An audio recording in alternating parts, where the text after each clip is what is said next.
Hello and welcome to Crochet Club with Lou from Tea and Crochet. If you have bought one of our crochet kits, you will have one of these lovely hooks in your kit. These are on the website. If you don't have one, I can highly recommend them. Or if you're wanting to learn to crochet with me, you will need a 9mm crochet hook, which is what this one is. It's really nice to hold in your hand, so I do really like these ones.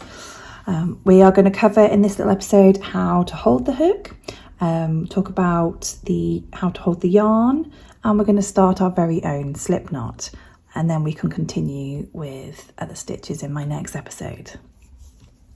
Okay, so this is, as I said, 9mm crochet hook. There are two ways to hold the hook, in a knife grip, which is a bit like this, just how you would chopping something on your chopping board, or you can hold it like a pencil grip, depending on how comfortable that is. So have a go of both.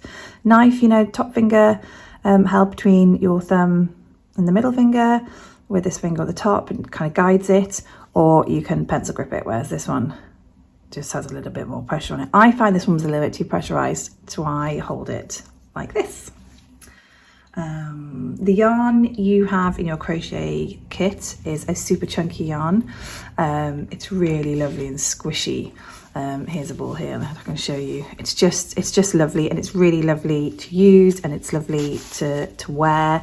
It's one of my favorites, which is why it's in the crochet kits, because I just need to spread the joy. So this is the yarn. There are a number of ways you can hold the yarn, and I will admit I probably don't hold it textbook way. I do believe that it's preference to whoever's crocheting, really.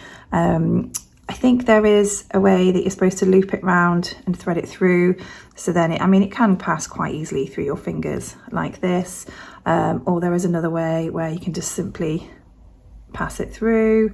I am a little bit different. I must admit, I tend to hold it just through my two fingers like this, and I use these two fingers here to hold my work, and then I just work away. So have a few minutes, get into grips with how you're going to hold the yarn, how you're going to hold the hook. So here we are now going to try and do a slip knot. Hopefully you've got to grips with holding it the way you feel comfortable, and you've got to grips with holding the yarn to pass through your fingers as easily as it can. Have a try. You might find working a slip knot and doing some chains that you might find you'll change a little bit, and that's okay. You need to be able to find what's comfortable in your hands. It will be uncomfortable to begin with because it's a totally new thing you're trying to do if you've never crocheted before, but bear with me, it will get better, and then you'll just be able to make some beautiful items from it. Okay, so the slip knot. This is how I make my slip knot. I wrap it around my two fingers to make a cross at the top. I then hold that cross with my thumb. I gently pull off this loop here, and then I insert my hook through the loop, and then I wrap it round, I hook the yarn and I pull it up, so you've got a little loop there. I can grab it with my fingers behind, but obviously my fingers are used to doing this. You might feel it's a bit too much to do that. If not, just leave it loose in your hands for 2 seconds. You can hold the two ends and then just gently pull it. And then what you want to do is pull the small tail, and that will pull it up to your hook, like so. So have another practice with doing that over and over again. So again, I wind it around my fingers to make a cross, hold onto the cross, and I pull the loop off, insert my hook, pull up the yarn, and pull it tight onto my hook, like that. And then we are ready to start chaining. Okay, so now you've got your slip knot ready, we're going to do some chaining. This is the basis for a lot of my patterns. It's just basically creating a long row of chains to then be able to work stitches all the way back through them. Some of my patterns will work on magic circles, which you'll find out later, but at the moment we'll just concentrate on chains and making one line, which is the most easiest thing to do with the ear warmer or the beanie hat that we've currently got. So you have your one loop on your hook. You want to pull your hook under and over, so you've got two loops on your hook, and pull that loop through that first loop. If you've made it a bit tight, just give it a bit wiggle. It will come. Again, I hold the the actual work with my thumb and my finger, just so I can keep it nice and steady. And then we're going to do it again. So round the yarn, twist. I give it a twist with my hook and then pull it through. Now I'm holding my hook a little bit further back just so you can see more. Normally I do hold it up here, but I'm just holding it back here a little bit just so you can see exactly what I'm doing and we don't get too confused. So just practice that motion, pulling that through, up and through. Now what I'd do is I would do a few of these and then you can just pop your hook out again and just undo them a bit and try again. What we're looking for is some really nice, neat and consistent loops that are all the same. And again, if you can't quite get it first time, just give it a bit of a wiggle, it'll pop through. Bit of a wiggle, pop through. Okay, so then we've done, so here you can now see the stitches, the little V's are the little stitches that we've now created. So 1, 2, 3, 4, 5, 6. Let's get to 10. 7, 8, 9, and 10. Wiggle it through. Right, there we go. So you can see the V's. What we're going to do now is, there are two ways to work the stitches in now. You can either work in this little V here would be where we work in next. And you can put your hook straight through there like that, which is what we do on the beanie hat. See, that's the hook will go, that's the stitch we'll go through to work on the beanie hat. Or if you just gently turn it over, you can see it's just a slightly different pattern on the back with these little bumps.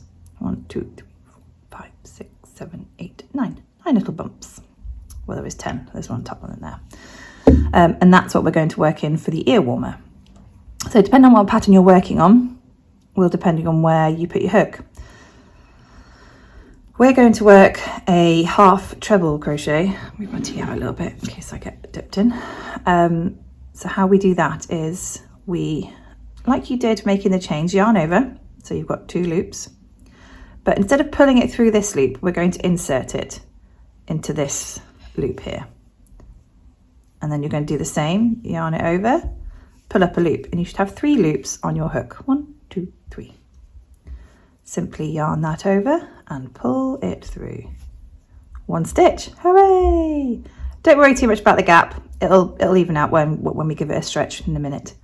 Try again. Over, pop it into the stitch, yarn over. Again, we've got 3 loops. We're going to pull through all 3 loops. If you find it's easier just to go 2 and then 1, sometimes that helps. Sometimes I find it helps just to do, it's easier to get through 2 and then you can just quickly then pop it through the 1. It still makes the same stitch. You're still going through all 3 stitches. You just break it down a stage.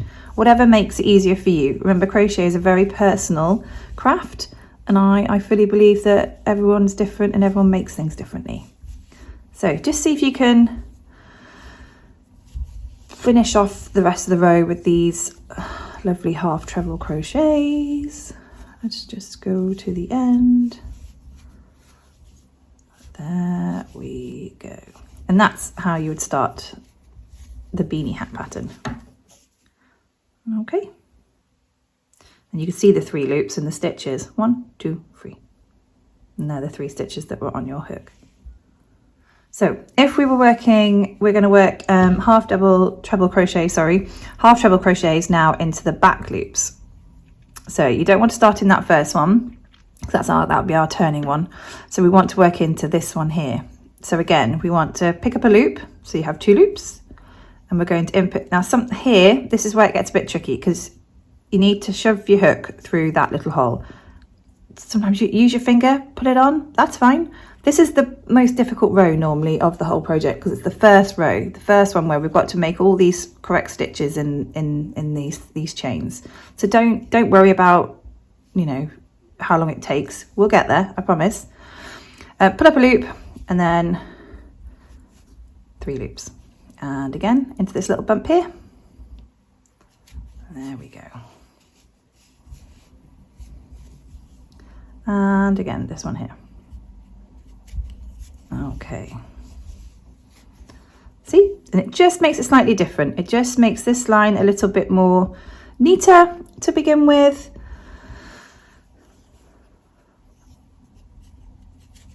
Let's go to the end. There we go.